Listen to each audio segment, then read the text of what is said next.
Hey everybody, this is Eli McCaig, and we are back with the round 4 semi-final round of the Multiplex's Fandom Fight Summer Series Tournament to determine who will be facing the Hobbit Robert Parker at Mayhem at the Multiplex 2 for the Fandom Fights Championship. Now, I'm going to be recording them from here, from my webcam camera, more for the next few rounds because I want to try to get these videos out as fast as possible. And this is the easiest way for me to do it. And so, instead of talking about technical stuff, let's go right in to the matches that we have for the semifinals. I'm just gonna say what they are first, and then we're gonna dig deeper. So for the semifinals on this side, let me look at camera. This side, no. On this side of the bracket, it is the number 8 seed Maggie Brzakala versus the number 13 seed Cain McMillan. And on this side of the bracket, it will be the number 10 seeded Tim Brzakala versus the number 11 seeded Eli McCaig. Now, ladies and gentlemen, this is the final 4. These 4 people have fought tooth and nail to get here. Some had very easy matches, and by easy I mean they had knockouts, and the other 2 were able to fight and scratch and claw with everything they have. So let's stop talking about the ancillary. Let's go straight into the first match, which will be Maggie Brzakala versus Cain McMillan. Before we start talking about the match itself, let's talk about the competitors themselves. And we go straight. Let's talk about Maggie Brzakala first, because she has had a great run in this tournament. Let's see, what's her record right now going into the semifinal round? She is 5-0 with 1 knockout. She was able to beat a lot of people that I think 2 people would automatically assume are very easy in Zadie Smith and Richard Schwartz. A lot of people that see these matches may say that they're very easy competitors. So you can say what you will if she had an easy match, but those are hard-fought battles by Zadie and Richard that got her into the quarterfinals. And in the quarterfinals, she fought against the number 1 seeded Dominic Rizzi, and she was able to take him out. Let's look at the actual stats for that match. In round number 1, both competitors went 4 out of 10, getting 40% right. I think that's the lowest Dominic has ever scored in round number 1 of this tournament. Then we got to round number 2 where Dominic got ahead, getting 4 out of 5 correct, not being able to steal a single one. But Maggie also went 4 for 5, but she brought one of them down to 1 point, going into round number 3 with a score of 12-11 in Dominic's favor.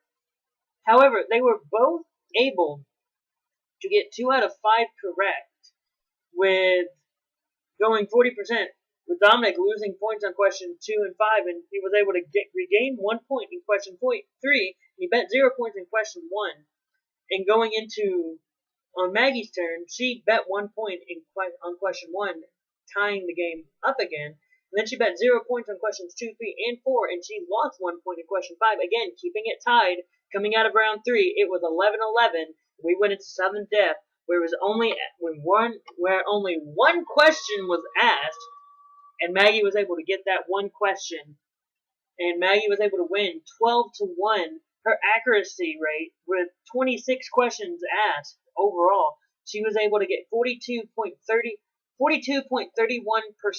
out of 100%, whereas Dominic got 38.46% correct out of 100. This was a hard-fought match by both competitors. However, in the end, and something that I don't believe that Coho was hoping, the Kingdom is out of the tournament. The first member of the Fellowship moves on, Maggie Brzakala, going into the semifinals. And then we went on to the next semifinal match of the side that Maggie's on. Her opponent, Cain McMillan. Now this match, Kane versus Nomen, this was a very even match as well.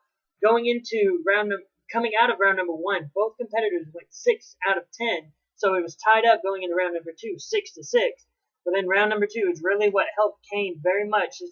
Nomen was only able to get 4 out of 5 correct, 3 being brought down to multiple choice, and he was unable to get any steals, as Kane was able to go 5 out of 5 correct, bringing 2 of those down to multiple choice, but he was able to get 1 steal, and it was not down to multiple choice. Kane going ahead in round number 3 with a score of 16 to 11 in favor of Cain McMillan. Now, Kane, going in the round 3, he used the fellowship strategy. He got 3 out of 5 correct, betting 0 points across the board. And Chris Nomen, he got 4 out of 5 correct, betting 0 points on question 1, losing 2 points on question 3, and he bet 2 points on questions 3, 4, and 5. However, that wasn't enough because Cain McMillan was able to leave this match with a final score of 16 to 15. Looking at the overall totals of the questions asked, Kane got 15 out of 25 questions correct, getting 60% out of 100%. And Chris Nomen got 14 out of 25 questions correct, getting a 56% out of 100% accuracy. And again, this first match is going to be a fellowship versus fellowship. Maggie Brzakala versus Cain McMillan. This is probably one of the matches I'm most excited for, just because I'm very much looking forward to see how the fellowship combat each other. I mean, let's face it, Maggie Brzakala, the sister of Robert Parker and the wife of Tim Brzakala, so she is very closely connected to the Fandom Teams Champion and the Fandom Singles Champion, so she must be studying her butt off. And Cain McMillan, already connected to the Fellowship, he must be studying his butt off as well. But you can't deny that Maggie probably has the edge because of who she's going to be training with, because they're closer, more closely a closer, tight-knit group. And Kane, coming into this with a record of 5 wins and 2 defeats, with 2 knockouts just from this tournament alone. So this is going to be an exciting match. I'm very much not downing Kane at all, because again, he has those 2 knockouts from this one tournament by itself. But again, we have to remember that Maggie has Tim Brzakala and she has Robert Parker in her corner, like physically in her corner, I mean. So it's going to be very interesting to see how this match plays out. And now we're coming to the other side of the bracket of the semifinals, where it's Tim Brzakala versus Eli McCaig. This is a match that I'm a part of, and I'm going to try to be as unbiased as possible. So let's look at the competitors themselves. Tim Brzakala has had a great run in the tournament, earning a knockout after round number 1. And again, Tim Brzakala has been a beast coming into this tournament. Now, his match against Sandy Robinson was probably, if you ask him, maybe not his strongest match, but it was still a strong match, because coming out of round number 1, it was 4 out of 10, both men scoring 4 coming into round number 2. In round number 2, Sandy was able to get 5 out of 5 correct. However, all of them were brought down to multiple choice, getting him 9 points. And Tim was able to go 4 for 5. Unfortunately, Sandy was unable to steal that 5th question, but Tim was able to go 4 for 5, bringing his score up to 12. And Tim Brzakala using the fellowship method when it comes to round number 3, betting 0 points on all the questions, and he only got 4 questions correct. And Sandy only got 2 questions correct. He bet 2 points on question 1. He bet 0 points on questions 2 and 3, and he lost 1 point on question 4, and he lost 2 points on question 5. The final score coming out of the match was Sandy with 8 points, Tim with 12. And this is very interesting to see Sandy, number 2 ranked, getting beat by Tim Brzakala. A lot of people are probably, now, to go back to the other side with Maggie Brzakala, a lot of people probably thought that was an upset, as Maggie was able to beat the number 1 seed. And a lot of people, though they know Tim's strength, they may be thinking that this is an upset as well, seeing as Tim being a number 2 seed. However, I think that you should never underestimate Tim Brzakala. Tim Brzakala is a Fandom Fights team champion for a reason. He has Robert Parker and he has Maggie Brzakala in his corner physically, so I'm very much thinking that no one should ever underestimate Tim Brzakala. So he is someone that I most definitely am looking out for, making sure that I do a good job. And so looking at the stats, Sandy only got 11 out of the 25 questions correct, getting a 44 out of 100 point. 44% out of 100%. So many stats. And Tim was able to get 12 out of 25 correct, getting a 48% out of 100%. So that match was exciting, and Tim Brzakala continuing on this dominant streak that he has. And now we go to the final competitor, Eli McCaig, myself, who I think, say what you will about the other opponents, but I think Eli, when we look at who he's gone up against, Eli might have had the hardest trajectory going into in this entire tournament, because Eli went up against Jake Maragoni, who went up against Albert Wittaharmer, and he went up against Rene Villarreal Jr. That's a lot of very strong competitors, and I think Eli's had what some might say the harder road. Now, when it comes to Maggie, people may say, "Oh, she had a hard road." Yeah, she had a lot of good competitors, but she was able to prove in the end, not even in round number, but she was able to prove that she could go on. And I think almost all of her matches had sudden death. But even her first two opponents with Zadius and Richard, a lot of people had a lot of doubt behind them, so everyone was automatically assuming, oh, Maggie's going to win this match anyway. When it came to Eli and his opponents, it was truly up in the air.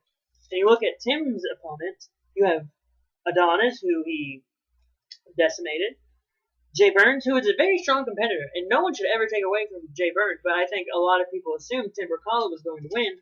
And then Sandy Robinson, very strong competitor.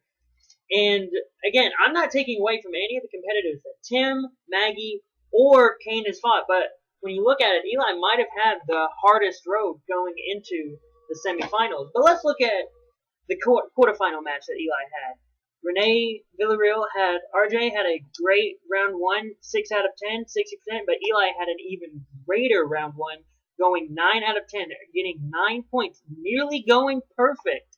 That's the thing, he nearly went perfect, so if he would have gotten that first question correct, he would have gone perfect, and that might have been a difference maker. But going into round number 2, this was truly a difference maker, as RJ got 4 out of 5 correct, bringing 2 of them the multiple choice, and Eli only getting 3 out of 5 correct, all of them being brought down to multiple choice, with Renee able to steal only one of Eli's questions, and it was brought down to multiple choice, and Eli was able to steal one of RJ's questions, and it was brought down to multiple choice, ending round number 2 with 13 to 13. And now we go to the final round, which truly was the difference maker. I've been noticing a lot in these tournaments, it truly is round number 3, that's the difference maker. And RJ, he got 3 out of 5 correct, he bet 2 points on question 1, getting them, bet 0 points on question 2, bet 1 point on question 3, lost 1 point on question 4, and he lost 2 points on question 5. And Eli, when he bets and he's not strong on a category, he bets only 1 point, and he got 4 out of 5 correct, betting 1 point on questions 1, 2, 3, and 4, and he lost 1 point on question 5. But again, in the end, those 1 points really mattered to Eli's score, because he needed to make sure he could get that lead, and he was able to keep that lead with the final score being RJ with 13 and Eli with 15. And so when you look at the accuracy, Renee got 14 out of 25 correct, getting a 56% accuracy right there overall.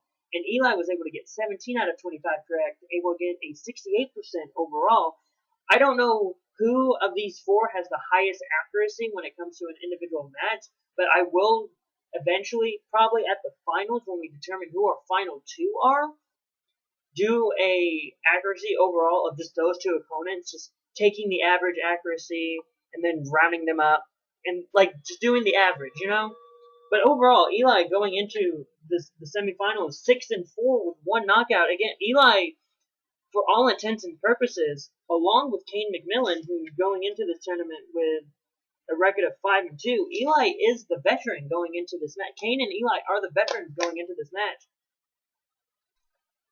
with Eli playing more matches overall than all of these opponents, not combined, but overall playing more matches, because Eli is a hard player, and he's very dedicated.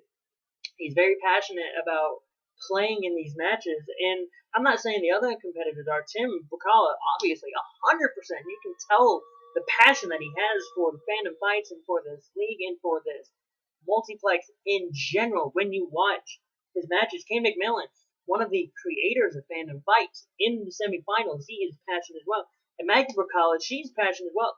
Having Robert and Tim help her train to make her better, and having Cody with her as well, bettering herself, that shows a lot of passion. And I think that's the point of the semifinals that we have right here. Every single one of these competitors have a passion for this one division and for this league in general. So I'm very curious who of these four are going to be in the finals.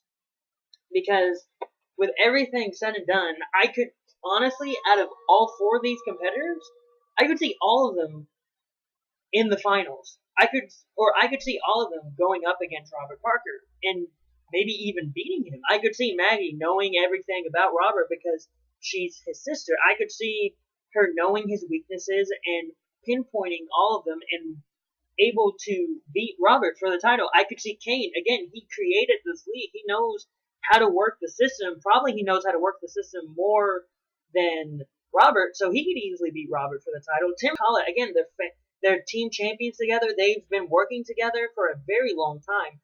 Tim probably knows all of the weaknesses that Robert has, so I could see Tim taking the belt. And Eli, after the last title match that Eli had against Robert, he's probably wanting revenge for that match, and he's probably wanting to show that he has trained harder, he has studied more. He wants to be able to show people that he can go the distance and that he can bring a great fight out of Robert Parker when I bet a lot of people aren't thinking that's going to happen. So every single one of these competitors has a chance to go into the finals, and then overall, actually, I'll say this, all of the four people in the semifinals have a chance of winning the tournament and beating Robert Parker. I think this is a very strong final four, and when we get to the final two competitors, when we get to the finals, that's when we'll truly see who is the strongest competitor. Because the final two is going to be truly a great match. And then whoever wins the final two, again, going on to Mayhem at the Multiplex #2 and going to face Robert Parker for the Fandom Fight title. So I'm very much looking forward to seeing what that match is going to be. But anyway, that was your Multiplex Fandom Fight series, Summer Series bracket breakdown. I have been Eli McCaig, and you have been the audience. You can follow me on all the social media platforms that I have down below. Comment down below what you think. What are your thoughts on the semifinal? Do you like who is in the semifinals? Who do you think is going to win? Comment down below. And if you very much like this video, hit that thumbs up button. And also, go visit the Multiplex Entertainment Facebook page. If you want to be a part of any of the Fandom Fight matches, Movie Warzone, TV Throwdown, Sports Battlefield, any matches whatsoever, just go over to the Multiplex Entertainment. Ask if you can join the group. It will be no surprise. They'll probably accept you, but if you want a match, you can join, put down, say, hey, I want to have a match in this league, or this division, or this division. They'll try to find a way to work you in. But anyway, I have been Eli McCaig, you've been the audience, and I want all the fandoms to fight!